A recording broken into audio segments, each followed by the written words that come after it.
आंथ' नेम बायदियै आइजो माहारिनि मोदोमाव दांनो मोना।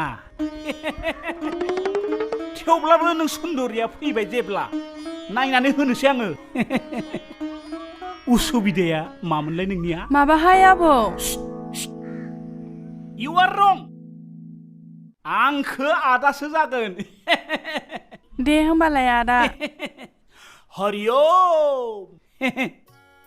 दे बुंदो। माबाहाय आदा, आं गावनि गोसथोनाय सेंग्रानाव कल हरबाथाय दसेनि उनावनो तुत तुत होननानै दानजालाङो। बिनि उनाव कल खालामफिनोब्ला सोरबा आइजोआ माबा माबि होननानै रायनानैसो हरो। हा माथो बुंहरो? माबाहाय आदा, आपके कार्टे में कल करने के लिए बैलेंस बहुत कम है होननानै बुंबाय थायो। हरिओम हरिओम। घटनायाथ' जोबोद गिदिर जाना दं। बे दातमानि नोजोर नांना दं। आयु हाबाब गिलु बालुनो, आं मा खालामनांगौ आदा? हरिओम हरिओम। इउ आंखो आदा होनबाय। आं गोजोनबाय। गुरुनि बाक्य। नों आं थासान्दै जेबो गिनो नाङा। नों मोनसे खिन्थु खामानि मावनांगोन।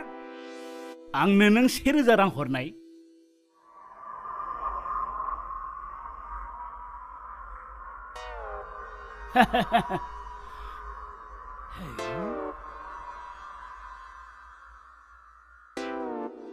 नैबे 400 रां आंनो 1 रां हरफिननाय। माने बे 399 रांजों रिचार्ज दखानाव थांनानै नोङो नोंनि मबाइलाव रिचार्ज खालामहै। अब्लानो नोंनि मबाइलनिफ्राय 3 दान भुट प्रेतआ जायखारलांगोन। बे दान मोनथामनि उनाव हुदा खाराब्ला आं मा खालामनांगौ आदा? अब्ला नों आंनियाव फैफिन। दे होनबा आदा, आं थांसै। थांसै।